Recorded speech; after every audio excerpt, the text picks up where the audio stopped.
कक्षा 10 मा अध्ययनरत सम्पूर्ण भाइ बहिनीहरूलाई स्वागत छ आजको भिडियोमा। आजको भिडियोमा हामी live this chanting and singing हामी पोइम लिएर आएको छु। यो रविन्द्रनाथ ट्यागोरको चाहिँ एकदमै धेरै नै राम्रो पोइम रहेको छ। Live this chanting and singing, त्यसको बारे हामी आज चर्चा गर्छौँ। अहिलेसम्म तपाईँहरूले यो च्यानललाई सब्सक्राइब गर्नुभएको छैन भने कृपया च्यानललाई सब्सक्राइब गरी हामीसँग जोडिनु होला। अब हामी भिडियोमा हामी हेर्न सक्छौँ, यहाँ दुईवटा पिक्चर दिएको छ। यहाँ पहिलो पिक्चरमा र दोस्रो पिक्चरमा तपाईँहरू एकचोटि इमेजिन गर्नु है, अनि त्यसपछि हामी फेरि चाहिँ आफ्नो पोइमतिर आउँछौँ। यहाँ दुईवटा पिक्चर दिएको छ। What is the difference between both picture, यो दुवै पिक्चरमा हामी के फरक हेर्न सक्छौँ त है। There are given two pictures, what is the difference between the pictures, यो पिक्चरमा हामी के फरक पाउँछौँ भने यहाँबाट एकजना मान्छेले प्लोइङ गरिरहेछ, हलो जोतिरहेछ है। प्लोइङ खेतीपाती आफ्नो फिल्डलाई आफ्नो खेतलाई के गरिरहेछ भने प्लोइङ गरिरहेछ, हलो जोतिरहेछ, प्लोइङ है, हलो जोत्नु, अनि मेहनत गरिरहेछ, हार्ड वर्क।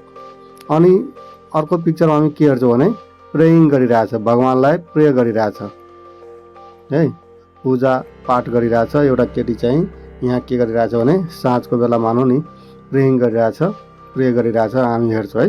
यो मध्ये भगवान कुनमा बढी खुस हुन्छ एकचोटि हामी इमेजिन गरौँ है। यो दुईटा पिक्चर मध्ये भगवान योमा मेहनत गर्नेमा बढी खुस हुन्छ अकर्डिङ टु यो कवि अनुसार है, यो पोइटको अनुसार। यो 2 नम्बरको जुन हाम्रो पिक्चर छ योबाट भगवान पनि खुसी हुन्छ, योबाट भगवान खुसी हुँदैन है। भगवान भन्नाले पूजापाठ गरेर भेट्दैन, भगवान अरूलाई मद्दत गरेमा, हामी हार्डवर्क गरेमा मात्रै हामीसँग भगवान भेट्छ भनेर यो कविले भन्न खोजिरहेछ। अब हामी यतातिर आऊ, तलतिर। यहाँ के छ भने लिभ भन्नाले छोड्नु है, अनि लिभ दिस च्यान्टिङ, च्यान्टिङ भन्नाले भजन बुझ्यो है, भजन कीर्तन छोड्दो है। जुन हामी भजन गर्छौँ, गीत गाउँछौँ होइन, यो भजन कीर्तनबाट हामीलाई भगवान भेट्नेवाला छैन है। र सिङ्गिङ जुन हामी गीत गाउँछौँ यो कुराहरूलाई छोड्दो, यो हाम्रो टपिक रहेको छ पोइमको। अब हामी यहाँबाट हामी सुरु गर्न गइरहेको छौँ। यहाँबाट हेर्न सक्नुहुन्छ तपाईँहरू यो 4 स्टेन्जाको पोइम रहेको छ, पङ्क्तिको है। स्टेन्जा भन्नाले पङ्क्ति बुझ्छु। यहाँबाट एउटा, त्यसपछि एउटा, त्यसपछि यहाँ तल छ है दुईवटा, एउटा यो पङ्क्ति भयो, एउटा यो पङ्क्ति भयो है। अब हाम्रो 4 लाइनको दुईवटा पङ्क्ति छ, अनि 3 लाइनको चाहिँ यो पनि 4 लाइनकै हो, अनि त्यसपछि यो 3 लाइनको है। यो हाम्रो पोइम रहेको छ। अब हामी पोइमको लाइन बाई लाइन बुझ्न जाउँ। यहाँबाट के भन्छ भने live this chanting and singing and telling of beads, यहाँ के भन्छ भने यो भजन कीर्तन गीतहरू गाउन छोडिदियो है। यो माला, बिट्स भन्नाले के हुन्छ भने माला भन्छ हामी। यो माला, जुन माला हाम्रो के हुन्छ भने विभिन्न धर्मावलम्बीहरूमा यो माला जप्ने प्रचलन छ, माला जप्छ साधुहरूले। टिलिङ भन्नाले के हुन्छ भने छोड्नु है, यो माला जप्ने काम जुन गरिरहेको छ यसलाई छोडिदिनु है।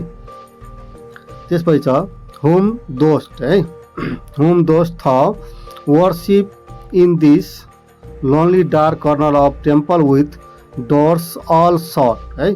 यहाँ दोस्ट भन्नाले यो ओल्ड इङ्ग्लिसमा लेखेको छ। यो दोस्ट भन्नाले हामी डुलाई बुझ्छौँ, हुम डु, अनि द भन्नाले के हुन्छ भने यु है। द भन्नाले के हुन्छ भने यु बुझ्नु होला। यो ओल्ड इङ्ग्लिसमा लेखेकोले यसलाई हामी मोडर्न इङ्ग्लिसमा हामी दोस्टलाई डु अनि द भन्नाले यु। हुम do you worship in this lonely dark corner of temple, जुन हामी मन्दिरमा जुन भगवानहरू हुन्छ, हाम्रो देवताहरू हुन्छ होइन, त्यसको कर्नरमा गएर हामी ढोकालाई बन्द गरेर हामी के गर्छौँ भने पूजापाठ गर्छौँ। म धेरै पुजारी हुँ भन्ने ठान्छौँ होइन, हामी पूजा गर्छौँ, त्यसले भगवान पाउनेवाला छैनौँ। ओपन थिन आइज है, यहाँ थिन भन्नाले योरलाई, यो पनि ओल्ड इङ्ग्लिसमा, अनि मोडर्न इङ्ग्लिसमा यसलाई हामी के भन्छौँ भने योर भन्छौँ है। योर भनेर बुझ्नु होला, योर आइज है। ओपन योर आइज, अब यो तरिकाले बुझ्नु होला। ओपन थिन आइज एन्ड सी दी, यहाँ दी फेरि दिएको छ, दी भन्नाले योर है, यो पनि योर, यो पनि ओल्ड इङ्ग्लिस नै हो, त्यही भएर यसलाई हामी योर है। See your God is not before thee भन्नाले के हुन्छ भने त्यहाँ है, भगवान त्यहाँ चाहिँ पाउँदैनौँ जहाँ हामी पूजापाठ गर्छौँ होइन, मन्दिरमा जान्छौँ, मन्दिरलाई ढोका सट गरेर बन्द गरेर हामी पूजापाठमा लाग्छौँ, धूप अगरबत्ती देखाउँछौँ, त्यहाँ भगवान पाउनेवाला छैनौँ है। यसको लागि हामीलाई के गर्नुपर्छ भने यहाँ हामी यसको एन्सर दिएछ कविले है। कविले रविन्द्रनाथले यो गर्दा हामी भगवान पाउँदैनौँ भने कसरी भगवान पाउँछौँ भने यहाँ यसको एन्सर दिएको छ है। अब कसरी पाउँछौँ भने यहाँबाट हामी हेर्छौँ सेकेन्ड स्ट्यान्जाबाट, he is there where the tiller is tilling the hard ground. यहाँ टिलर भन्नाले किसानलाई, फार्मर, किसानलाई जनाउँछ है। टिलर भन्नाले किसान, किसान बुझ्नु होला, टिलर भन्नाले किसान। अनि टिलिङ भन्नाले खनजोत, जहाँ जोतेको हुन्छ है, जोतिरहेको हुन्छ, खन्छ, खनजोत, यसरी बुझ्नु होला। खनजोत गर्नुलाई हामी यो टिलिङ भन्छौँ, खनजोत, खनजोत है, यसरी बुझ्नु होला, खनजोत। ल, हार्ड ग्राउन्ड जुन बाँझो खेतहरू छ है, जमिनहरू छ, जहाँ के गर्छ भने त्यो मान्छे, जहाँ के गर्छ भने किसानहरू हलो जोत्छ होइन, हार्ड ग्राउन्डहरूलाई, बाँझो खेतहरूलाई जोत्छ। And where the path maker is breaking a stone, जहाँ के गर्छ भने पाथ मेकर, पाथ मेकर भन्नाले बाटो बनाउने मान्छे है, जहाँ के गर्छ भने ढुङ्गाहरू फुटाएर बाटो बनाउँछ है, त्यहाँ हामी भगवानलाई हेर्न सक्छौँ है। यसको मेन भनाइ के हो भने जहाँ हार्डवर्क छ, जो अरूको लागि काम गर्छ, त्यहाँ हामी भगवान हेर्न सक्छौँ। हि इज विथ, हि भन्नाले यहाँ गडलाई देखाएको छ, भगवानलाई है। He is with them in sun and shower, यो उसँग हुन्छ जो घाम र पानी दुइटैमा काम गरिरहेको हुन्छ। And his garment is covered with dust है, जसको कपडा, जसको लुगा, गार्मेन्ट भन्नाले लुगा बुझ्नु होला, लुगा केले कभर हुन्छ भने डस्टले है, फोहोरले। डस्ट भन्नाले के बुझ्नु होला, जसको लुगा चाहिँ फोहोरले भरिएको हुन्छ, मेहनत गरेको हुन्छ, फोहोर हुन्छ, त्यस्तो मान्छेसँग हामी यो भगवान हुने गर्छ है। त्यसको आत्मामा चाहिँ भगवानको बास हुन्छ। पुट अफ दि होली, यहाँ दि भनेको पहिला नै तपाईँलाई भनिदिएछु, दि भनेको के हुन्छ भने योर है।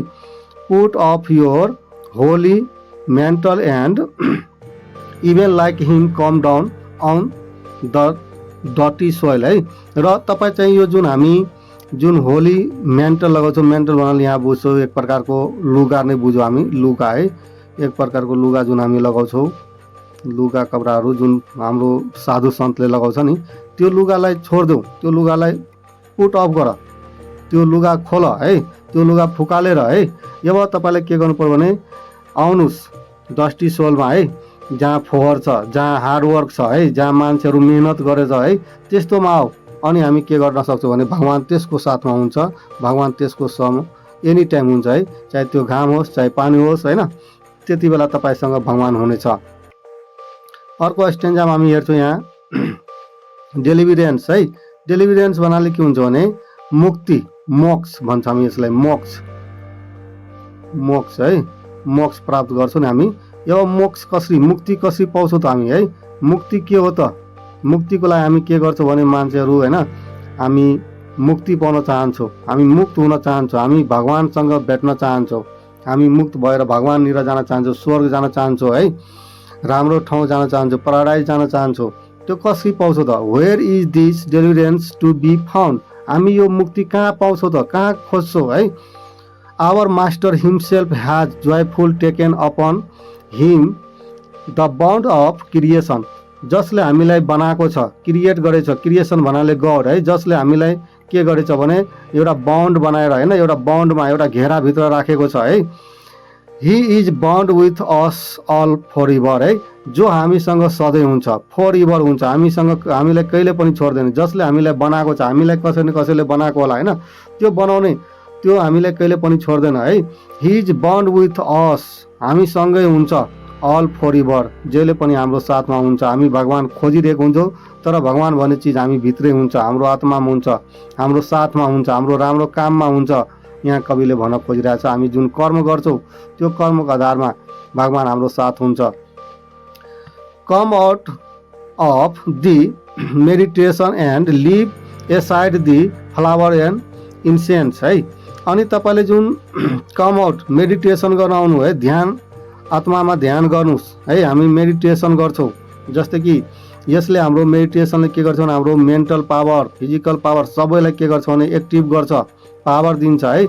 And leave aside the flowers and incense, meditation गरौँ बरु है, तर हामी जुन फुल अगरबत्ती चलाउँछौँ, इन्सेन्ट भन्नाले धूप, धूप बुझ्नु होला, धूप जुन हामी धूप बाल्छौँ भगवानलाई है, अगरबत्ती देखाउँछौँ, त्यो कुराहरू फुल चढाउने, अगरबत्ती देखाउने कुरा छोडिदेऊ। What harm is here there is the cloth become tattered and stained है। यहाँ के भन्न खोजिरहेको छ भने यो दाग लागेको है, सरी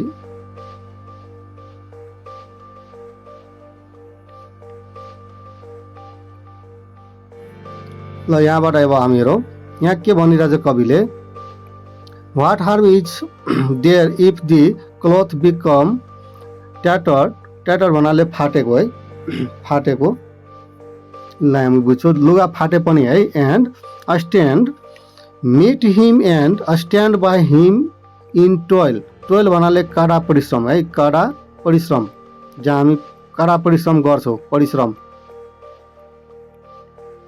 कडा परिश्रम बुझ्नु होला, जहाँ हामी कडा परिश्रम गर्छौँ, and in sweat of the blow है, ब्लो भन्नाले के हुन्छ भने दाग लागेको, जहाँ हाम्रो दाग लागेको हुन्छ है, जहाँ हाम्रो लुगामा दाग लागेको हुन्छ, हामी कडा परिश्रम गर्छौँ, हाम्रो हातमा शरीरमा फोहोर लागेको हुन्छ है, त्यतिमा हाम्रो त्यस्ता कुराहरूमा भगवान्लाई हामी भेट्न सक्छौँ है।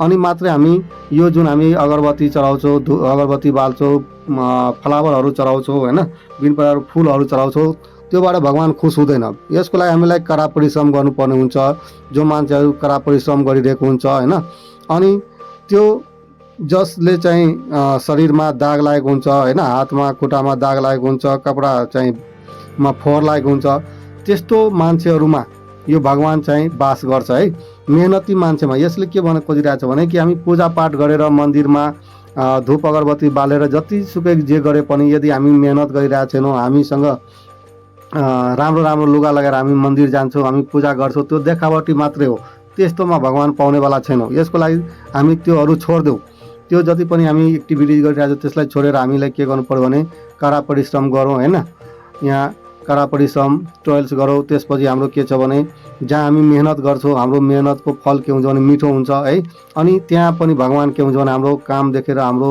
मेहनत देखेर भगवान् पनि के हुन्छ भने खुस हुन्छ है। त्यो कुरा चाहिँ यो कविले चाहिँ यो कविता मार्फत भन्न खोजिरहेको छ। So our topic is leave this chanting and सिङ्गिङमा यो कवि हाम्रो यहाँ रविन्द्रनाथ ट्यागोर, यहाँबाट हामी हेर्न सक्छौँ। रवि यो इन्डियन पोइट हो है, यो चाहिँ धेरै इङ्ग्लिस कवि पोइमहरू लेखेको छ र यसले चाहिँ इङ्ग्लिसमा ब्याचलर गरेको छ है, मेजर इङ्ग्लिस लिएर, र प्रायः जसो यसले चाहिँ इङ्ग्लिस पोइमहरू धेरै लेखेको छ। यहाँ मैले पिक्चर लगाइदिएको छु, यहाँबाट तपाईँहरू हेर्न सक्नुहुन्छ। यो रविन्द्रनाथ ट्यागोर हो र यसको पोइम एकदमै धेरै राम्रो रहेको छ। अब अर्को भिडियोमा म चाँडै नै यसको एक्सरसाइज लिएर आउँछु, तबसम्मको लागि म भुवन शाह बिदा लिँदै जय नेपाल।